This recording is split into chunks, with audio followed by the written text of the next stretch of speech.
আউযুবিল্লাহি মিনাশ শাইতানির রাজিম বিসমিল্লাহির রহমানির রহিম আলহামদুলিল্লাহি রাব্বিল আলামিন ওয়াসসালাতু ওয়াসসালামু আলা আশরাফিল আমবিয়া ওয়াল মুরসালিন ওয়া আলা আলিহি ওয়া আসহাবিহি আজমাইন রব্বি ইয়াসসির ওয়া লা তুআসসির রব্বি তাম্মিম বিল খাইর। তো প্রথমেই আমি Dhaka forum of thought and সিভিলাইজেশনকে ধন্যবাদ জানাই।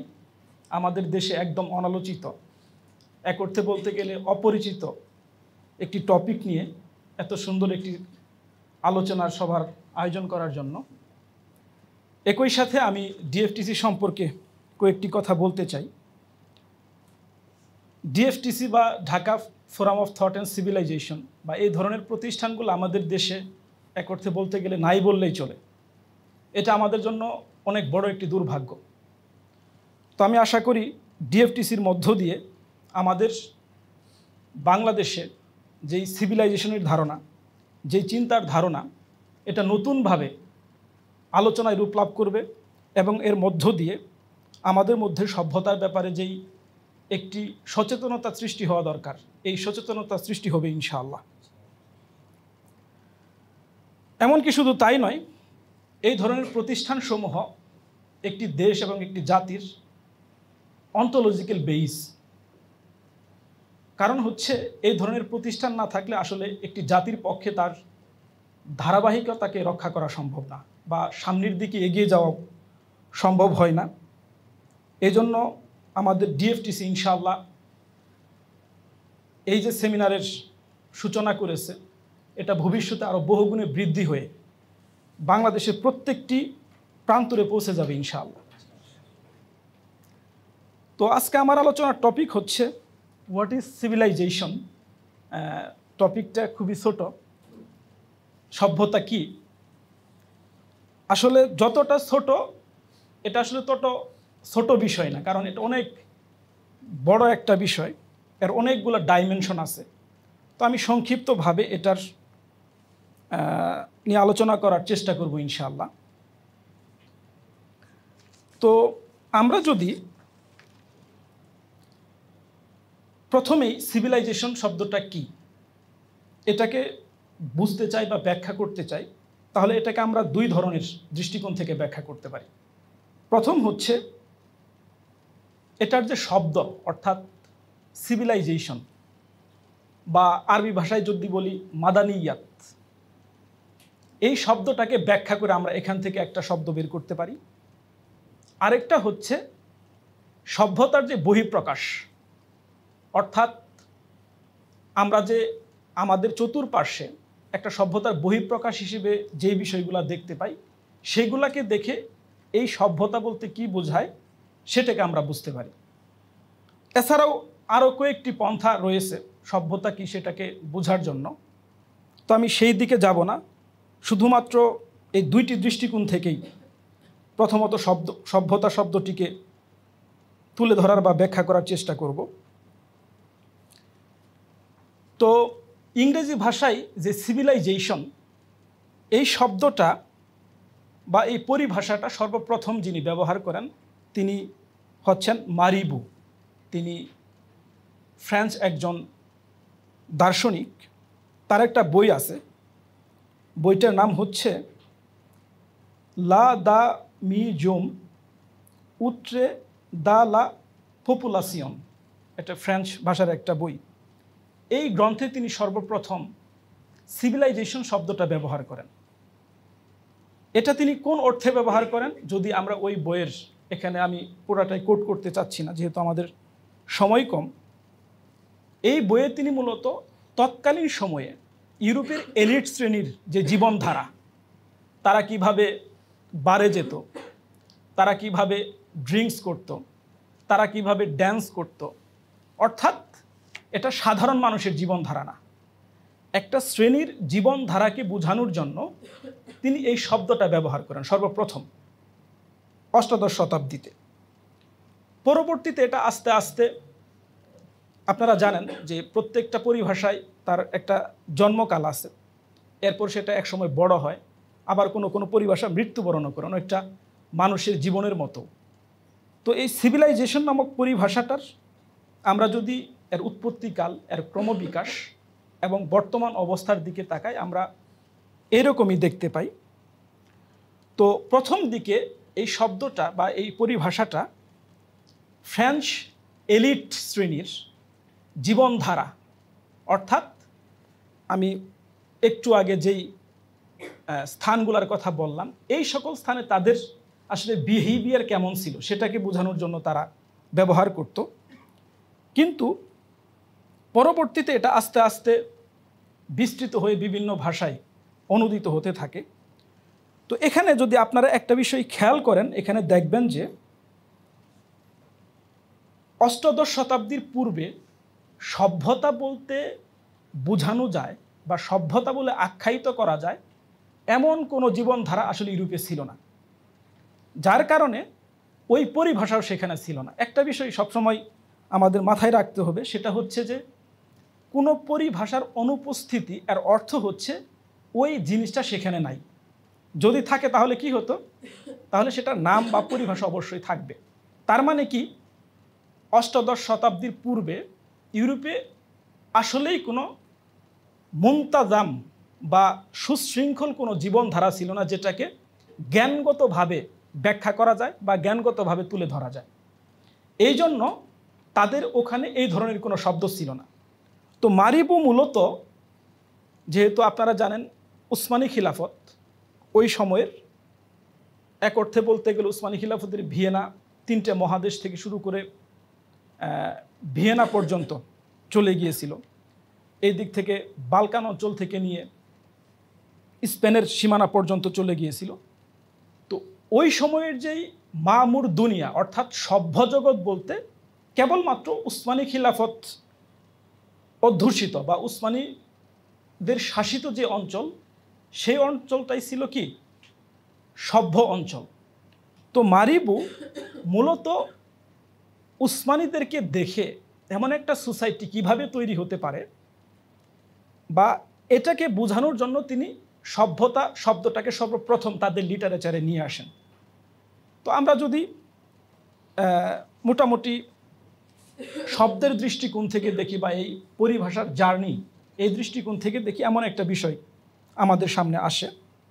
আর দ্বিতীয় যে বিষয়টা বললাম যে ইসিম নয়, অর্থাৎ মুসাম্মাকে দেখে, মানে হচ্ছে নাম নয়, এই নামের প্রভাবের ফলে সৃষ্ট যেই স্থাপনা রয়েছে, যে জীবনধারা রয়েছে, সেখান থেকে এই পরিভাষাকে ব্যাখ্যা করার যে বিষয়টা, এটা উদাহরণ দিতে গিয়ে আমি প্রথমেই আমাদের ইসলামিক সিভিলাইজেশনের দিকে যদি আসি, সেখান থেকে আমি এটাকে ব্যাখ্যা করার চেষ্টা করব। তো এই যে সিভিলাইজেশন, এটা পরবর্তীতে ব্রিটিশরা, তারা যেহেতু ফ্রেঞ্চদের সাথে সবসময় একটা দ্বন্দ্ব ছিল, তারা সিভিলাইজেশন না বলে একই বিষয়কে তারা কালচার নামে আখ্যায়িত করত।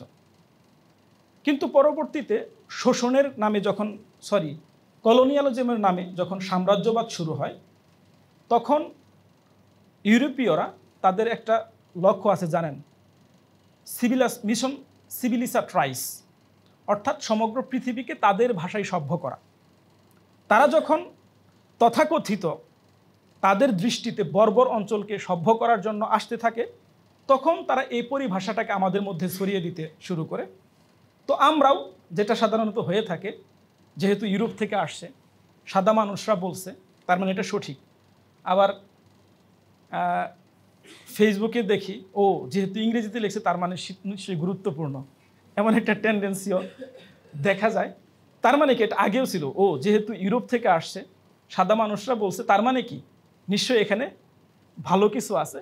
তো আমরাও সেটাকে নিয়ে সেটার নাম দিছি হচ্ছে, যেমনটা করে থাকি সাধারণত, একটা কিছু আছে, মনে করেন এটা সাদা কালার বা সবুজ কালার, সবুজ হচ্ছে ইসলামী কালারের প্রতীক হিসেবে আমরা সাধারণত জানি। তো এটাকে, বা কমিউনিস্টদের কালার যেটা লাল কালার, এটাকে যদি সবুজ করে দেয় তাহলে কি হয়ে গেল, ইসলাম হয়ে গেল। মানে আমাদের তো সাধারণত এরকম একটা টেন্ডেন্সি আমরা দেখতে পাই বা অতীতে ছিল, এখনো আছে। তো আমরা সেটাকে নাম দিয়েছি ইসলামিক সিভিলাইজেশন। কিন্তু পরিভাষাটা আসলে কোথা থেকে হলো, এর দ্বারা কি বোঝায়, এটা না বুঝিয়ে আমরা অনেক সময় নাম দেওয়ার চেষ্টা করেছি। তো যাই হোক, যেহেতু চলে আসছে, যেন আর এটা নিয়ে ওইভাবে বলতে চাই না।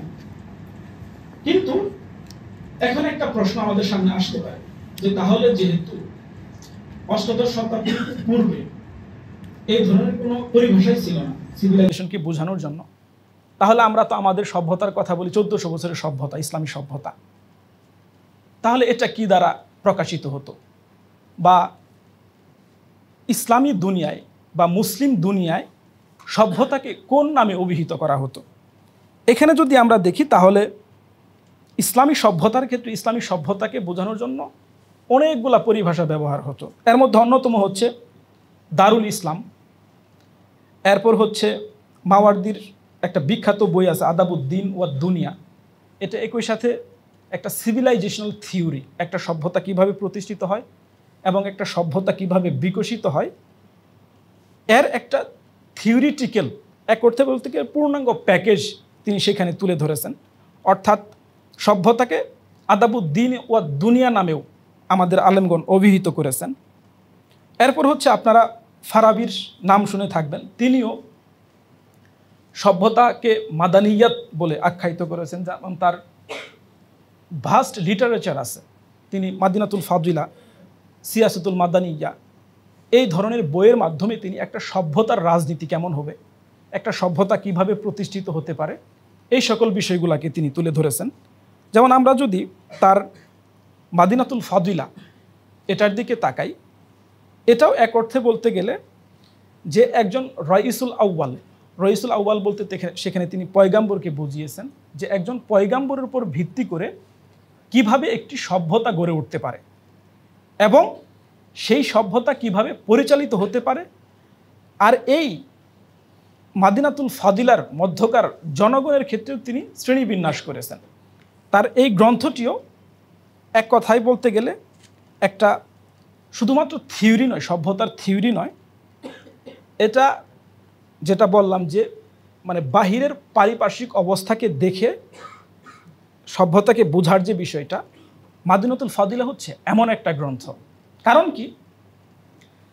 কারণ হচ্ছে আল ফারাবি যখন এই গ্রন্থটি রচনা করেন তখন ইসলামী সভ্যতার সীমানা ইন্ডিয়া থেকে নিয়ে আন্দালুস পর্যন্ত, এরপর হচ্ছে ভূমধ্য সাগরের তীর থেকে নিয়ে একদম ভারত মহাসাগর পর্যন্ত, এত বিশাল একটা জগৎ, অর্থাৎ সভ্য দুনিয়া বলতে যা বোঝায় সেটা পুরাটাই মুসলমানদের শাসনাধীন।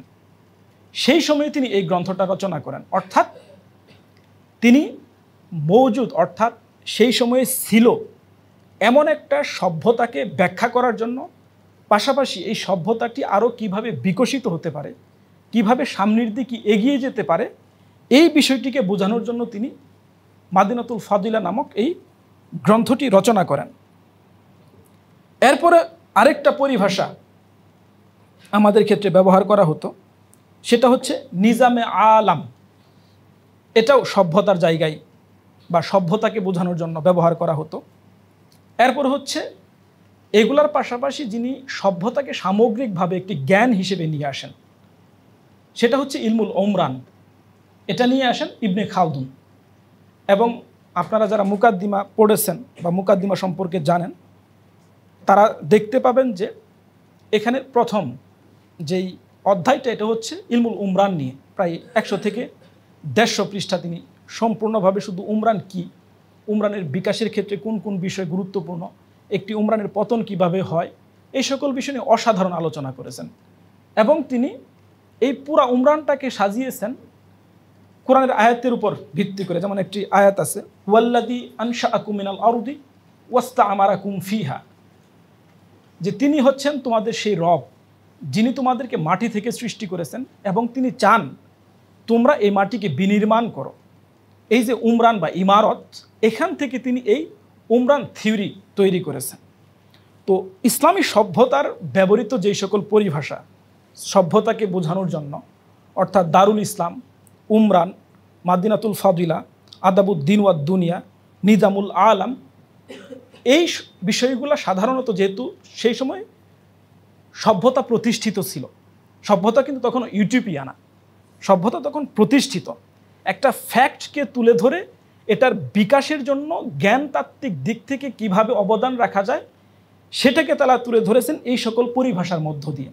তো আমি যেই দুইটি দৃষ্টিকোণ থেকে সভ্যতা কি এই কথা বললাম, প্রথমটা হচ্ছে নাম থেকে, আর দ্বিতীয়টা হচ্ছে বাস্তবিক অবস্থাকে পর্যালোচনা করে সভ্যতা কি সেটাকে বোঝার চেষ্টা করা। তো এই সকল পরিভাষার মাধ্যমে আমরা আমাদের ইসলামী সভ্যতায় এই সকল পরিভাষাকে দেখতে পাই। যেমন ইমাম মুহাম্মদের একটা বই আছে, খুব বিখ্যাত বই, কিতাবুল কাসব। এই বইয়ে তিনি বলতেছেন ইন্নাফিল কাসবি নিজামুল আলম, অর্থাৎ এই জগৎ, যেমন আমরা ঢাকাতে আছি তাই না, এই ঢাকা শহর আমাদের কাসব অর্থাৎ অর্জন না। ইমাম মাওয়ারদিও আকলকে দুই ভাগে বিভক্ত করেছেন। এর মধ্যে একটা হচ্ছে আল আকলুল মুক্তাসাব, মানে হচ্ছে এটা শুধুমাত্র আকল না। যেমন আমাদের ঢাকা, আমাদের এক অর্থে বলতে গেলে আকল না, এই অর্থে আকল। যেমন আমি, আপনারা কি মনে করবেন জানি না, গাড়ি দিয়ে আসার সময় বলতেছিলাম যে যখন নোট করতেছিলাম, আলোচনা রেডি করতেছিলাম, মন খুব ফুরফুরে ছিল। কারণ হচ্ছে কি, রুম ভালো ছিল, পরিবেশ ভালো ছিল, ভাবছি না আলোচনা করতে পারবো। কিন্তু যখন এই দিক দিয়ে সদরঘাটের ওই দিক দিয়ে ঢুকছি, মন খারাপ হয়ে গেছে যে আসলে এখানে যদি ভাইদের সামনে, বোনদের সামনে আলোচনা করে ওনারা মাইন্ড করবে যে ভাই আপনি কি নিয়ে আসছেন, এখানে কি এটা আলোচনা করার বিষয়? কারণ কি, এই যে আমাদের এটা কিন্তু অর্জিত একটা কি বলে রাজধানী, এখানে আমাকে এমনভাবে ডিমোরালাইজ করে দিচ্ছে যে আমি এমন একটা বিষয় নিয়ে আলোচনা করার সাহস পাচ্ছি না। এটা আমার আকলকে প্রভাবিত করতেছে না, আমার সংস্কৃতিকে প্রভাবিত করতেছে না। যেমন ইবনে খালদুন বলে থাকেন যে একজন মানুষ যেই শহরে জন্মগ্রহণ করে সেই শহরের সন্তান, সে তার বাবার সন্তান না, সে ওই শহরের ওই সংস্কৃতির সন্তান। তো এই যে এমন একটা প্রেক্ষাপটে আমরা দাঁড়িয়ে, তো এই ঢাকা শহর আমাদের অর্জন। তো এখানে তিনি বলতেছেন ইন্নাফিল কাসবি নিজামুল আলাম, অর্থাৎ আমরা যেটা অর্জন করে থাকি, যেটা প্রতিষ্ঠিত করে থাকি, এটাই হচ্ছে কি নিজামুল আলাম, অর্থাৎ সভ্যতা। তো এখানে একটা বিষয় খেয়াল করেন যে আমি এতগুলা পরিভাষার কথা বললাম, এছাড়াও আরও অনেক পরিভাষা রয়েছে। এমনকি এই বইগুলা সবগুলাই এত অসাধারণ বই।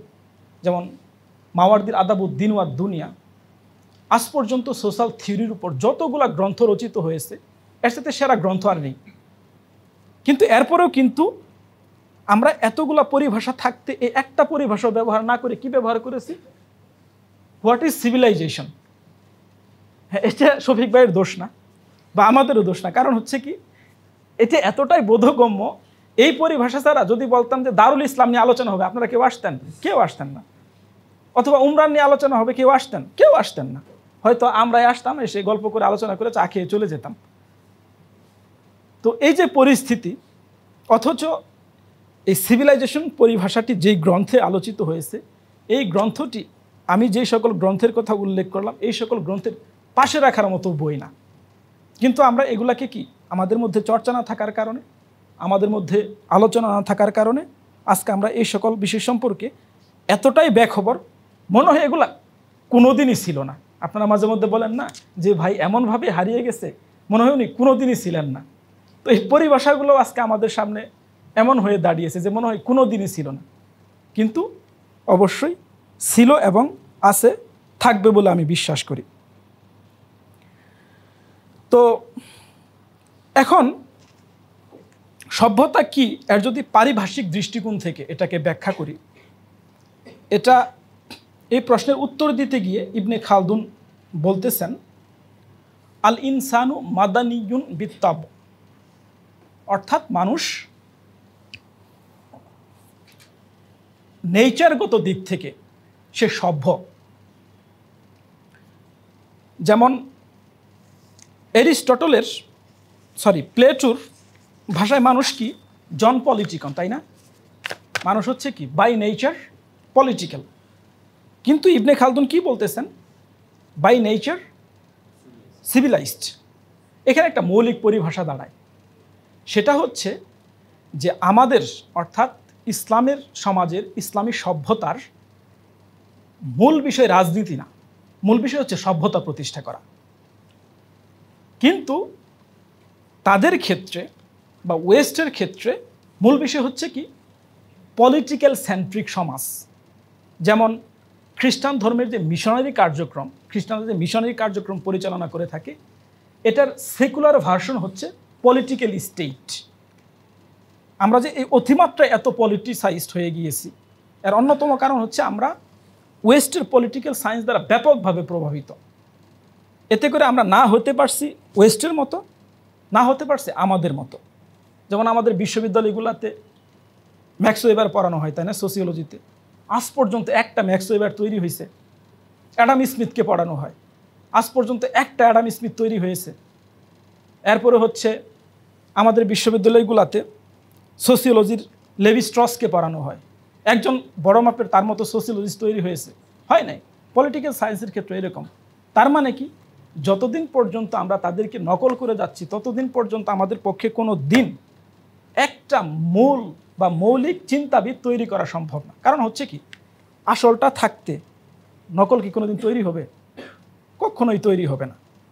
তো আমরা এইভাবে সব কিছুকে কপি করার কারণে, যেমন আমি জার্মানিতে থাকা অবস্থায় 3টা নির্বাচন দেখেছি।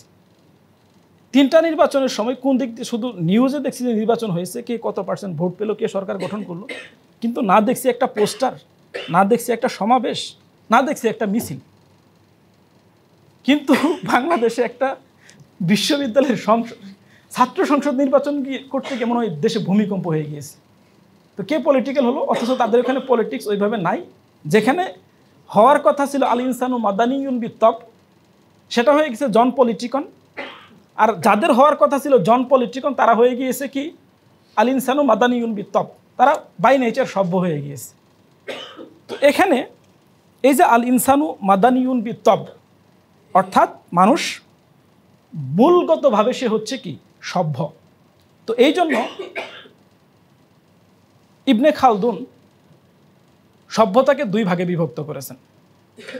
একটা হচ্ছে নগরের সভ্যতা, আরেকটা হচ্ছে গ্রামীণ সভ্যতা। যেমন হেগেলের মতে কিন্তু গ্রামীণ সভ্যতা বলতে কোনো সভ্যতা নাই। ইবনে খালদুনের কথা হচ্ছে যেখানেই মানুষ আছে সেখানেই কি সভ্যতা আছে। আফ্রিকাতে সভ্যতা আছে, এরপর হচ্ছে দূরপ্রাচ্যে সভ্যতা আছে, এরপর হচ্ছে ইনকা সভ্যতা ছিল, আজটেক সভ্যতা ছিল। কিন্তু ওয়েস্টের কাছে কি ইনকা সভ্যতা, আজটেক সভ্যতা বলতে কোনো সভ্যতা ছিল? মোটেও ছিল না। কারণ কি? কারণ সেখানে সে গিয়ে তার ইচ্ছামতো গণহত্যা চালিয়ে সে অঞ্চলকে তার মতো করে সে আবার রিশেইপ করেছে। তো এই জন্য ইবনে খালদুন বলতেছেন যে মানুষ যেখানেই আছে সেখানেই সভ্যতা আছে। অর্থাৎ সভ্যতা শুধুমাত্র পশ্চিম ইউরোপে নাই, সভ্যতা কোথায় আছে? আমাদের বাংলাদেশেও ছিল। হ্যাঁ, আমাদেরও তো সভ্যতা হয়তো একটু গরিব হয়ে গিয়েছে, হয়তো এখানে বের হলে সাউন্ডের কারণে কান ধ্বংস হয়ে যাওয়ার মতো অবস্থা, কিন্তু তারপরেও কি একটা সভ্যতা আমাদের এখানে আছে, এটাকে বিকশিত করতে হবে।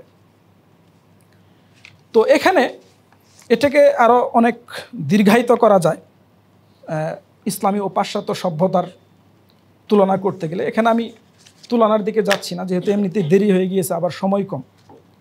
তো এই সভ্যতার দৃষ্টিকোণ থেকে যদি আমরা ইস্ট এবং ওয়েস্টকে ব্যাখ্যা করি, এখানে অনেকগুলা দৃষ্টিকোণ থেকে ব্যাখ্যা করতে হবে। যেমন আমাদের ইতিহাস আর ওয়েস্টের ইতিহাস বোঝার পন্থা বা মেথড দুইটা কি এক?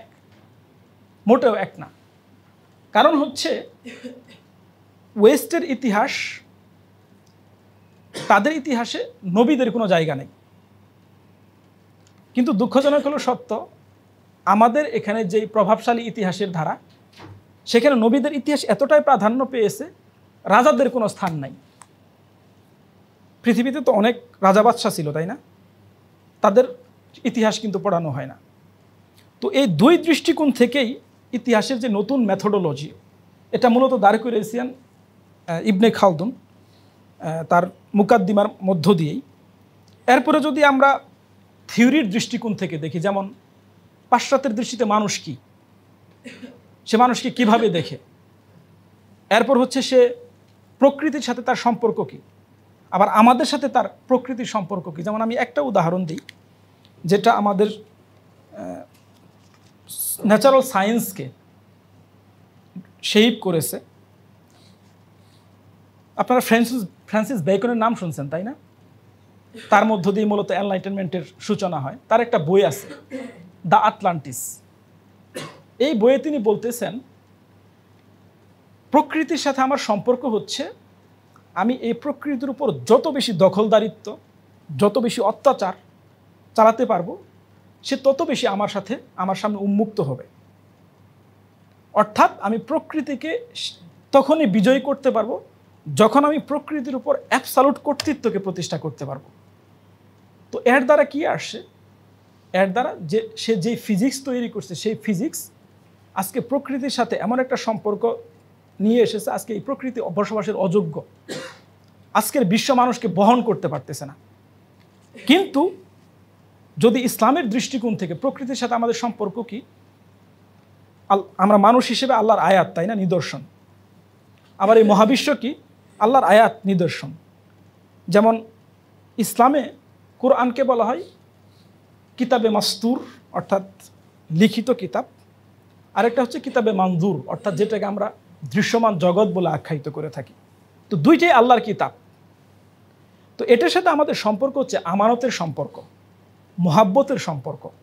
আমি প্রকৃতির প্রতি যত বেশি মহাব্বত করব, সৃষ্টি জগতের প্রতি যত বেশি মহাব্বত করব, আমার সাথে প্রকৃতির সম্পর্ক ততই ভালো হবে। এখানে যদি তুলনামূলকভাবে নিউটনের দ্য ন্যাচারালিস্ট প্রিন্সিপিয়া ম্যাথমেটিকাকে পড়েন, আবার ইবনে সিনার ফিজিক্সকে পড়েন, এখানে এই সুস্পষ্ট বিভাজনটা আপনারা দেখতে পাবেন।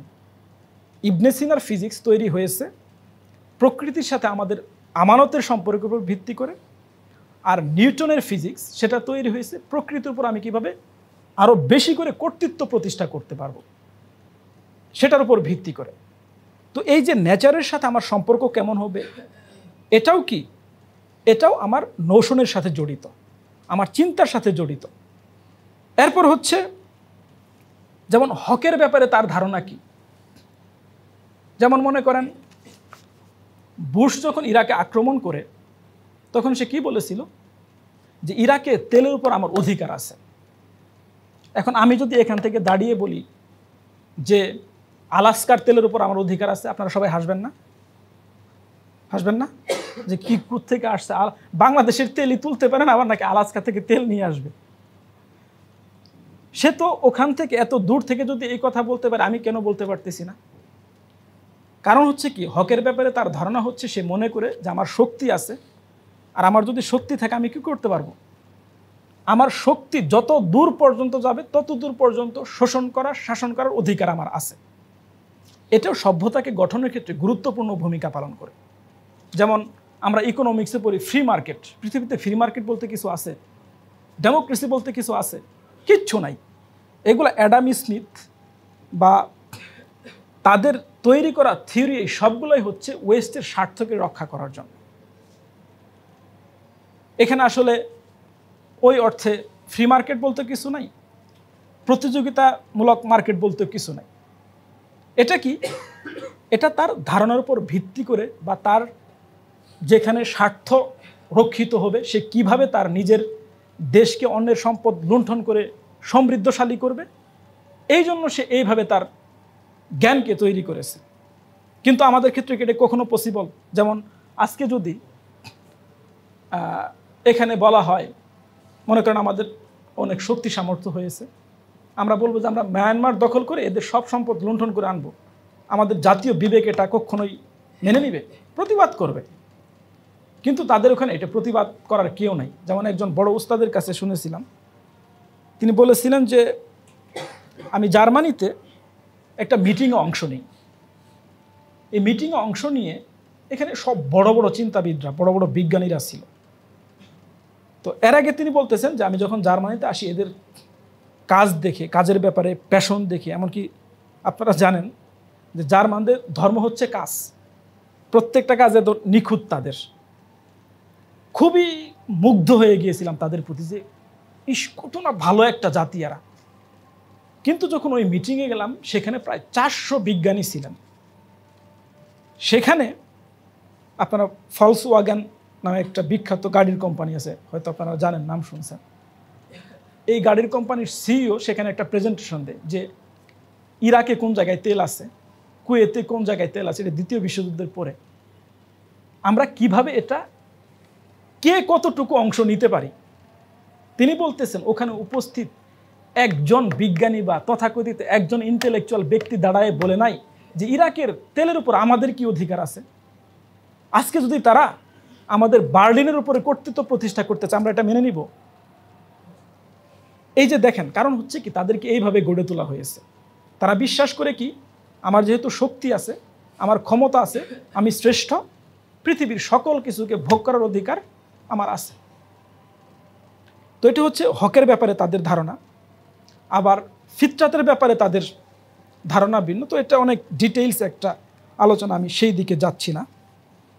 তো এখানে একটা সভ্যতা মূলত তিনটি ক্ষেত্রে ইজহার হয়ে থাকে বা প্রকাশিত হয়ে থাকে। মানে আমরা যদি আপ্রিয়রি অর্থাৎ কোনো ধরনের চিন্তা ভাবনা ছাড়াই একটি সভ্যতাকে বুঝতে চাই, তাহলে তিনটা জিনিসের দিকে তাকাইলে আমাদের সামনে এটা ফুটে উঠবে। এর প্রথমটা হচ্ছে স্থাপনা, অর্থাৎ এর যে ফিজিক্যাল দুনিয়া বা ফিজিক্যাল জগৎ। মনে করেন আমাদের ঢাকা শহর, এটা কি? এটা হচ্ছে ফিজিক্যাল একটা জগৎ, তাই না? এখানে তাকালেই বোঝা যাবে এটা কোন সভ্যতার শহর। এটা হচ্ছে এটা প্রথম যেখানে সভ্যতা নিজেকে তুলে ধরে বা ফোকাস করে। এরপরে হচ্ছে তার সামাজিক ও রাজনৈতিক প্রতিষ্ঠানসমূহ। আর তৃতীয়টা হচ্ছে তার জ্ঞান ও চিন্তা, অর্থাৎ তার জ্ঞান এবং চিন্তা কোন ধরনের প্রিন্সিপালস দ্বারা গড়ে উঠেছে। এই তিনটা জায়গায় সভ্যতাকে মোটা দাগে চিনা যায়। তো এখন আমাদের ঢাকাতে যাওয়ার সময় মনে করেন বাহির থেকে কেউ আসছে, সে কি দেখে বলবে যে এটা মুসলিম সমাজ? কোনো চিহ্ন আছে? কিন্তু আমি হলফ করে বলতে পারি, আপনি যদি বার্লিনের যে কোনো রাস্তায় যান, প্রথমে আপনার চোখে পড়বে একটা ক্যাথিড্রাল। এমনকি ক্যাথিড্রালের মিনার বলে না কি বলে এটাকে, এগুলো এতটাই বড়, এর আশেপাশে কোনো বিল্ডিং এটাকে ছাড়াই যাবে এরকম কোনো ভবন আপনি করতে পারবেন না। যদি আপনি ভিয়েনাতে যান, ইউরোপের সবচেয়ে বড় ক্যাথিড্রাল, সেখানে কোনো একটা বিল্ডিং এই ক্যাথিড্রালের উচ্চতাকে ছাড়াই যেতে পারবে না। আপনি যদি কলন শহরে যান, কোনো একটা বিল্ডিং এই ক্যাথিড্রালের উচ্চতাকে ছাড়িয়ে যেতে পারবে না। কিন্তু আমাদের ঢাকাতে দেখেন তো, কোথাও দাঁড়ালে কি একটা মিনার দেখা যায়? তারা দেখেন, তারা কিন্তু তাদের ব্যাপারে এতটাই সচেতন। এমনকি আপনারা জানেন যে মোটামুটি দ্বিতীয় বিশ্বযুদ্ধের সময় জার্মানিকে তারা মাটির সাথে মিশিয়ে দিয়েছিল, কিচ্ছু ছিল না। এরপরে যে বিল্ডিংগুলো তৈরি করেছে তারা, আপনার কাছে দেখে মনে হবে এগুলো শত শত বছর ধরে এরকম ছিল। কারণ হচ্ছে এমনভাবে স্ট্রাকচারটা তৈরি করেছে, এমনকি প্রত্যেকটা জায়গায় এত পরিমাণে মূর্তি, আপনি দেখেই বুঝতে পারবেন যে এটা কি খ্রিস্টানদের তৈরি করা একটা জগৎ বা শহর। এখানে কি, অর্থাৎ আমি এটা দেখেই বলে দিতে পারতেছি এই সভ্যতা কাদের তৈরি। আমি স্থাপনাকে দেখে, তার ফিজিক্যাল এক্সিস্টেন্সিকে দেখে।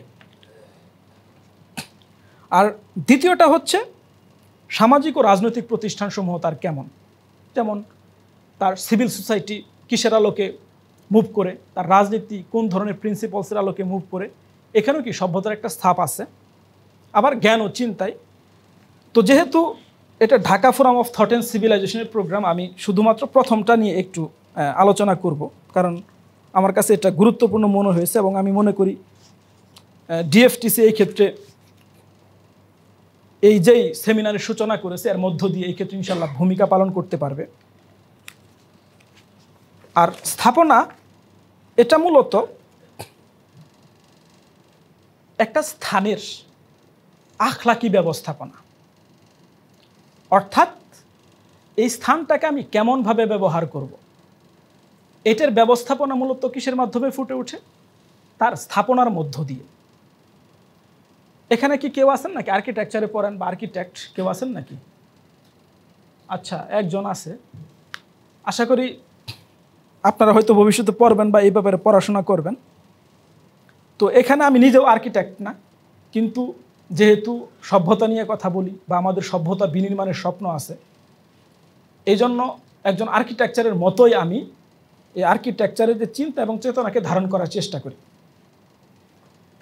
তো আমরা যদি আমাদের এই স্থাপনাকে বা এই শহরকে বিনির্মাণ করতে চাই, তাহলে আমাদের এখানে দুইটা কাজ সর্বপ্রথম করতে হবে একটা হচ্ছে আর্কিটেকচার এবং সিভিল ইঞ্জিনিয়ারিং, এই দুইটা ডিপার্টমেন্টের মধ্যে যেই বিভাজন, এর মধ্যকার দূরত্বকে কমিয়ে আনার আগ পর্যন্ত আমাদের শহর বিনির্মাণ করার মতো কোনো ধরনের আর্কিটেক্ট আমরা পাবো না। পাবো কীরকম? এরকম সব হচ্ছে কন্ট্রাক্টার, একটা করে কন্ট্রাক্ট নিবে আর কি করবে, রিয়েল এস্টেট কোম্পানি হবে আর এরকম বস্তি বানাবে। কারণ কি? কারণ হচ্ছে যে একজন সিভিল ইঞ্জিনিয়ারের মধ্যে যতক্ষণ পর্যন্ত আর্কিটেকচারের যে রুহ, যে আবেগ, এটা না আসতেছে ততক্ষণ পর্যন্ত তার মধ্যে আসলে স্থাপনা সম্পর্কে কোনো ধারণাই জন্ম নেবে না। আবার একজন স্থাপত্যবিদ যদি আসলে কোন ধরনের কাজ হচ্ছে না হচ্ছে, কি আছে না আছে একটা বিল্ডিং বানানোর ক্ষেত্রে, সে যদি এই ব্যাপারে তার মধ্যে ধারণা না থাকে, তাহলে তার পক্ষেও কোনো ধরনের আর্কিটেকচারাল ডিজাইন ভালোভাবে করা সম্ভব না। একই সাথে একজন আর্কিটেকচারের যে বিষয়গুলা জানা প্রয়োজন, এর মধ্যে অন্যতম হচ্ছে, এই ধরনের আর্কিটেকচার বাংলাদেশে আছে কিনা জানি না, তাকে যে কোনো একটা মিউজিক ইনস্ট্রুমেন্ট বাজানো জানতে হবে। এটা তবলা হতে পারে, এটা গিটার হতে পারে, এটা বাঁশি হতে পারে, যে কোনো একটা মিউজিক ইনস্ট্রুমেন্ট তাকে জানতে হবে। আরেকটা হচ্ছে তাকে বায়োলজি সম্পর্কে জানতে হবে।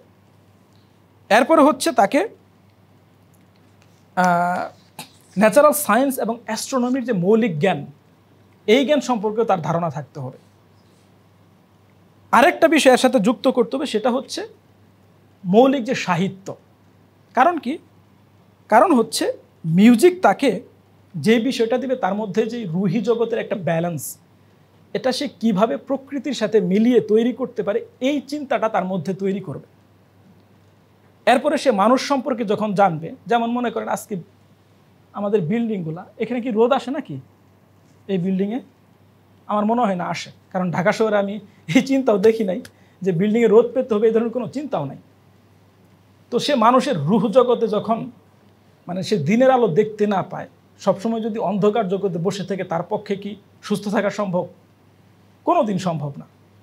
তো তাকে এই বায়োলজি সম্পর্কে যে অন্তত আমি এটা তো গরুর জন্য বানাচ্ছি নাকি মানুষের জন্য বানাচ্ছি, এই চিন্তাটা তার মধ্যে অন্তত থাকতে হবে।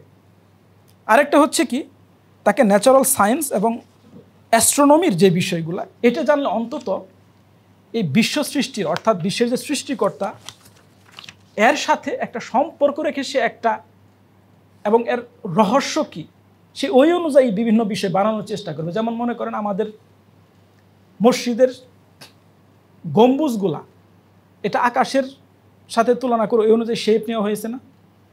এরপর হচ্ছে আমাদের যে স্থাপনাগুলোকে আমরা দেখি, এই স্থাপনাগুলোর অন্যতম বিষয় হচ্ছে কি, আমাদের স্থাপত্যবিদরা যেমন ওয়েস্টে কিন্তু জিওমেট্রি নাই। যেমন আমি একদিন কলম খুঁজতে গেছি, একটা ক্যালিওগ্রাফির জন্য বলছে যে একটা ক্যালিওগ্রাফির কলম নিয়ে আসো।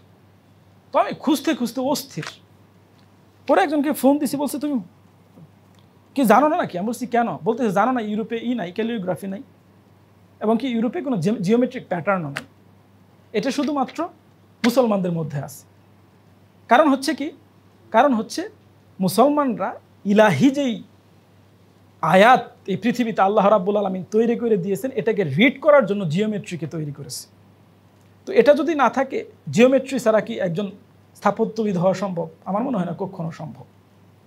আরেকটা হচ্ছে কি, সে ক্লাসিক যে সাহিত্য, কারণ আপনারা জানেন সাহিত্য মানুষের কাল্পনিক শক্তিকে বিকশিত করে। কাল্পনিক শক্তি, একজন মিমার তো যেমন মনে করেন আপনারা যারা রান্নাও করেন, আগে রান্না মাথায় করে না মানুষ, মাথায় কিন্তু করে, কিভাবে করলে কতটুকু কি দিলে কতটুকু স্বাদ হবে, মাথায় রান্না করার পর কিন্তু গিয়ে মানুষ রান্না করে। তো একজন আর্কিটেক্টর কি করতে হবে, তার ওই স্থাপনাটাকে আগে তার মাথায় আর্ট করতে হবে, এরপর সে সেটা তার ড্রয়িংয়ের মাধ্যমে প্রকাশ করবে। এই জন্য এই বিষয়টাও খুবই গুরুত্বপূর্ণ। তো এখন আসলে আমরা এমন একটা সময়ে আছি যেখানে রিয়েল এস্টেট কোম্পানির হাতে দিয়ে দেওয়া আমাদের স্থাপনাগুলা, আমাদের শহরগুলা, এখানে এক অর্থে বলতে গেলে অ্যাস্থেটিক নিয়ে কথা বলে একটা বিলাসিতা হয়ে দাঁড়িয়েছে। যেখানে মানুষ মাথা গুঁজার ঠাঁই পায় না, সেখানে আবার কিসের অ্যাস্থেটিক। কিন্তু কাউকে না কাউকে তো এটা বলতে হবে, তাই না? তো আমি মনে করি ডিএফটিসি এই দায়িত্ব পালন করবে ইনশাল্লাহ। এবং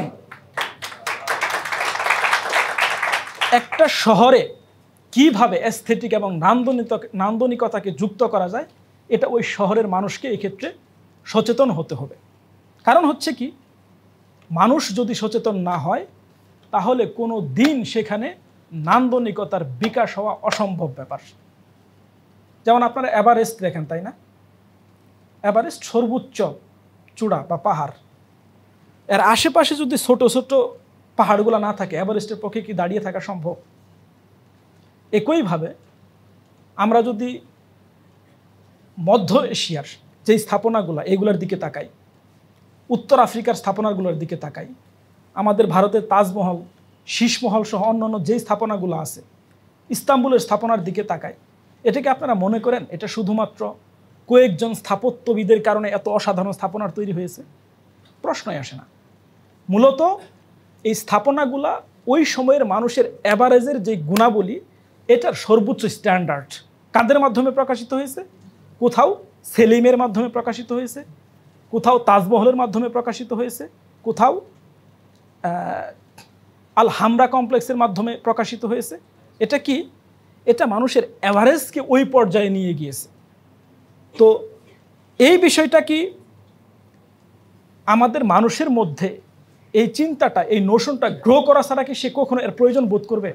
কখনো এর প্রয়োজন বোধ করবে না। এই জন্য আমাদের এই ধরনের সেমিনার, শহরকেন্দ্রিক আলোচনা, নান্দনিকতার বিষয়সমূহ কিভাবে আমাদের মানুষের মধ্যে ইনজেক্ট করা যায়, এই ধরনের কাজ আমাদের বেশি বেশি করতে হবে। কারণ হচ্ছে কি, আমরা জনপরিকর নই, রাজনীতি সব করে দিবে, প্রশ্নই আসে না। পৃথিবীর কোথাও রাজনীতিবিদরা একটা সভ্যতা প্রতিষ্ঠা করে নাই। সভ্যতা প্রতিষ্ঠা করছে আলেমরা, সভ্যতা প্রতিষ্ঠা করছে স্থাপত্যবিদরা, সভ্যতা প্রতিষ্ঠা করছে কর্মকাররা। আমাকে বলেন তো একজন রাজনীতিবিদের নাম যে আজ একটা সভ্যতা প্রতিষ্ঠা করছে, একটা সভ্যতার প্রতীক হিসেবে একজন রাজনীতিবিদের নাম বা একটা রাজার নাম বলতে পারবেন? নাই। কিন্তু সভ্যতাকে প্রতিষ্ঠিত করছে এরকম শত শত স্থাপত্যবিদের নাম বলতে পারবো না আমরা? পারবো। হ্যাঁ, এখানে রাজনীতি একদমই অপ্রাসঙ্গিক, বিষয়টা এরকম না। জনগণের মধ্যে চাওয়া থাকতে হবে, যেটা ওই ধরে শাসককে বাধ্য করবে তার দাবিকে পূরণ করার জন্য।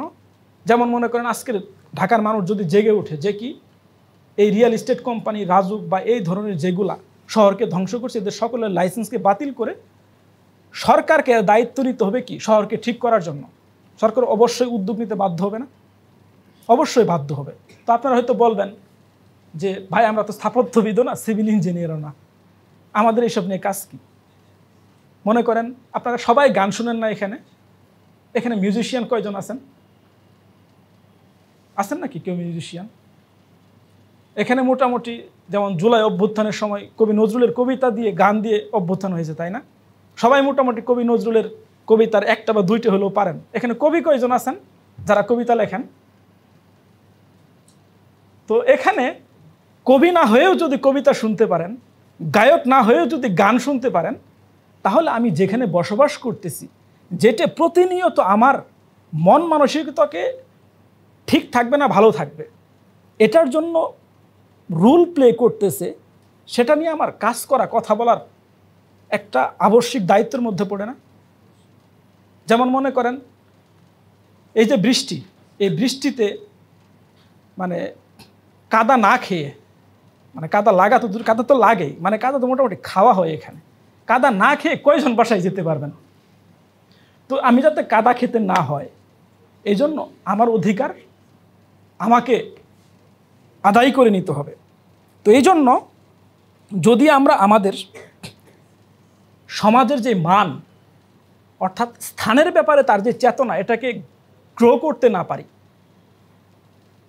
নান্দনিকতার ব্যাপারে তার যে রুচি, এটাকে যদি বিকশিত করতে না পারি, আজকে ঢাকা শহর যেরকম, আমি এটাকে আধুনিক একটা বস্তি বলি, এই বস্তির চাইতেও খারাপ বস্তি হবে। হয়তো আপনারা বলবেন, ভাই এত খারাপ অবস্থা কিভাবে ঠিক হইতে পারে? বার্লিনের নাম শুনছেন, তাই না? বার্লিন 1990 সালে বার্লিন ওয়ালের পতন হয়েছে না? এটা একটা রাজধানী 4টা দেশের নিয়ন্ত্রণে ছিল।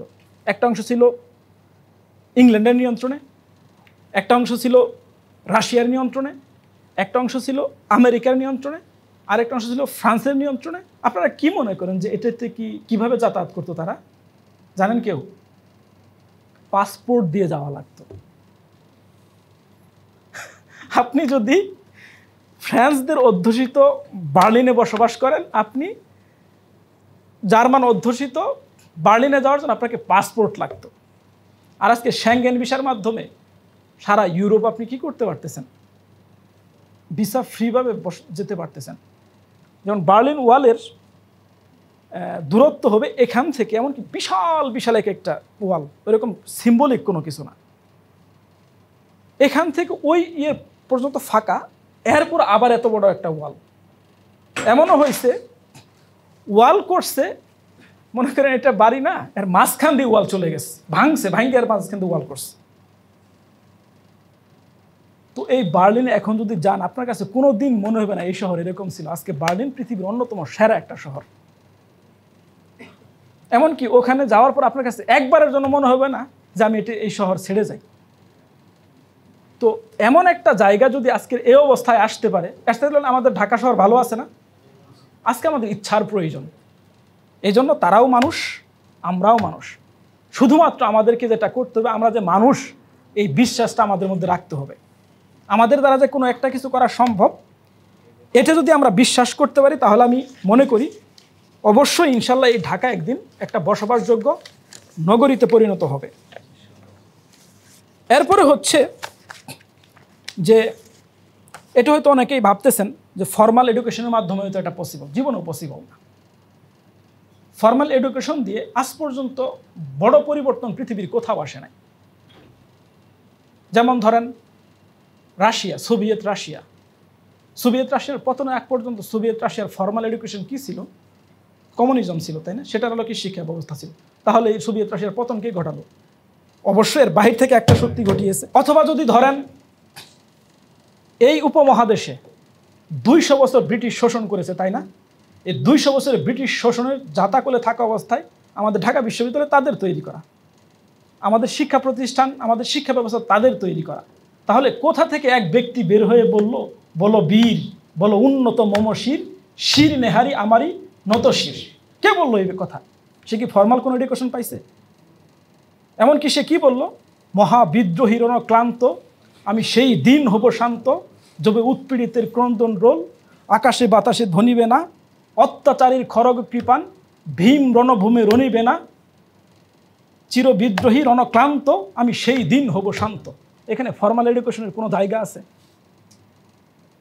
এমনকি তার সেই কথা দিয়ে তাকে যেখানে রাখছে জেলের ভিতরে, সে কি বলছে? কারোর ওই লৌহ কপাট ভেঙে ফেল কররে লোপাট, কারোর ওই বন্দিশালা লাথিমার ভাঙরে তালা, আগুন জ্বালা আগুন জ্বালা। এখানে তো তাকে খাবারও দেয় নাই, তাকে বন্দি করে রাখছে। এই জন্য আমাদের রুহকে জাগরিত করতে হবে। এই শহর আমাদের, এই দেশ আমাদের। এমনকি আমাদের মধ্যে আরেকটা জিনিস জরুরি, সেটা হচ্ছে মাকানের আখলাক, অর্থাৎ স্থানের ব্যাপারে আখলাক। আখলাক শুধুমাত্র মানুষের জন্য না। যদি একটা জায়গায় আখলাক প্রতিষ্ঠিত না থাকে, সেখানে আখলাক সম্পন্ন মানুষের বসবাস করা সম্ভব না। যেমন আমাদের একটা বুক শপে গেছিলাম, এটার সাইনবোর্ড খুলে নিয়ে চলে গেছে।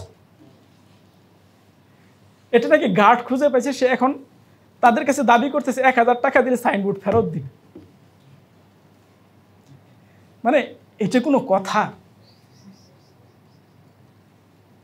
তো এই জন্য এই মাকানের আখলাককে আমাদের কিসের মাধ্যমে তৈরি করতে হবে? ওই মাকানকে আমাদের ধারণ করতে হবে। ওই মাকানকে যদি আমরা ধারণ করতে না পারি, তাহলে কি তার প্রতি আমাদের ভালোবাসা তৈরি হবে না। যেমন সবাই নারীর টানে বাড়িতে যান না? ট্রেনের উপরে উঠে নিচে বসে যেখানে পান, কিসের কারণে? নারীর টানে। ওই নারী কি? আমার মাটির টানে। তো এই মাটির প্রতি আমাদের ভালোবাসা অনুভব করতে হবে, টান আকর্ষণ অনুভব করতে হবে। এমনকি আমি আপনাদেরকে অনুরোধ করব, যে এখানে জন্মগ্রহণ করেছেন সেটাকে কিভাবে আরও ভালোভাবে ইমারত করা যায়, কিভাবে ভালোভাবে নির্মাণ করা যায়, এর জন্য পরিকল্পনা গ্রহণ করা। যেমন একজন বড় মাপের, একই সাথে তিনি রাজনীতিবিদ আবার লেখক, তিনি বলতেছিলেন যে আমি যখন সেন্ট পিটারবার্গে দস্তয়েভস্কির ঘরে গিয়ে মানে তার বইগুলা পড়ার পর আমি ফিল করতেছিলাম যে এই ধরনের জায়গা থেকে আসলে এই ধরনেরই মানে সাহিত্য রচনা করা সম্ভব। আপনারা বেথোভেনের নাম শুনছেন, তাই না? বিখ্যাত গায়ক। তার বাসার সামনে গিয়ে দেখেন এই ধরনের বাসা থেকে একজন এই ধরনের মিউজিশিয়ান হতে পারে। এমনকি দেখবেন যে বড় বড় ব্যক্তিত্বরা বড় বড় শহরের এবং সভ্যতার সন্তান। তো হয়তো আমরা এরকম একটা সুযোগ পাই না, কিন্তু যাতে আমাদের ভবিষ্যৎ প্রজন্ম এমন একটা জায়গা পায়, এমন একটা স্থান পায়, এজন্য কী করতে হবে? আমাদের চেষ্টা চালাতে হবে। এবং শহরের ব্যাপারে যে অ্যাস্থেটিকের ধারণা, এটাকে যদি আমরা আমাদের যুবকদের মধ্যে, আমাদের তরুণদের মধ্যে তৈরি করতে না পারি, তাহলে কোনো দিন আমাদের এখানে অ্যাস্থেটিকের ধারণা তৈরি হবে না। এটা মানুষের মধ্যে ছোট কাল থেকে গেঁথে দিতে হবে। আর আমরা কি চাই? যে আমাদের এই ঢাকা শুধুমাত্র বাংলাদেশ নয়, ভারতীয় উপমহাদেশের একটা জ্ঞানের কেন্দ্র হয়ে উঠুক, একটা সভ্যতার কেন্দ্র হয়ে উঠুক। যেমনটা কি আগে সেই ভূমিকা যেমনভাবে পালন করেছে সেইভাবে ভূমিকা পালন করুক। আজকে বার্লিনের নাম শুনলেই পশ পশ লাগে না? আপনারা তো পশ বলেন জেনজির ভাষায়। এরপরে প্যারিসের নাম শুনলে একটু ভাবসাব চলে আসে। এরপর হচ্ছে এই ধরনের রাজধানীগুলোর নাম শুনলে কি মনে হয় একবার যদি যেতে পারতাম, কিন্তু আমাদের ঢাকার কথা শুনলে মনে হয় কি যদি এখান থেকে পালাইতে পারতাম কোনোভাবে। এটা কেন হতে হবে আমার মধ্যে? আমি কেন আমার নিজের শহর নিয়ে গর্ব করব না? আমি কেন আমার শহরকে অন্যের সামনে তুলে ধরার জন্য প্রচেষ্টা চালাবো না? কেন আমি এখানে জ্ঞানের আবহ তৈরি করার জন্য আমার প্রচেষ্টা সর্বোচ্চটুকু দিব না? একটা জিনিস আমাদেরকে মনে রাখতে হবে, শারাফুল মাকান বিল মাকিন। একটা শহর বা একটা জায়গা মূলত সেখানে বসবাসকারীদের মধ্য দিয়ে সম্মানিত হয়। যেমন ফারাবিও তার মাদিনাতুল ফাদিলাতে উল্লেখ করেছেন যে মদিনাতুল ফাদিলা তখনই হবে যখন সেখানে ফজিলত সম্পন্ন মানুষরা বসবাস করবে, তখন সেটা কি হবে? মাদিনাতুল ফাদিলা হবে। জাহিলদের শহর তিনি বলেছেন, জাহিলদের শহর হচ্ছে, এটা আমি একটা একটা করে জাহিল শহরের বৈশিষ্ট্যগুলো বলবো না, তাহলে আমাদের সবার মধ্যে এটা এমনভাবে খুঁজে পাবো হয়তো হীনমন্যতায় ভুগতে পারি, এই জন্য আমি এটা বলবো না। তো যেখানে জাহিলরা বসবাস করে সেটা কি হবে? অবশ্যই জাহিলদের শহর হবে। তো এই জন্য ডিএফটিসিকে আবারও ধন্যবাদ এত সুন্দর একটি প্রোগ্রামের আয়োজন করার জন্য। এবং আমি আশা করি যে তারা তাদের এই কার্যক্রমের মধ্য দিয়ে আমাদের তরুণদের মধ্যে, আমাদের যুবকদের মধ্যে নগরের স্থানের যে অ্যাস্থেটিক, যে নান্দনিকতা, যে আখলাক, সেটাকে ফর্মাল এডুকেশনের বাহিরে গিয়ে গড়ে তোলার চেষ্টা করবে ইনশাআল্লাহ। সবাইকে অনেক ধন্যবাদ।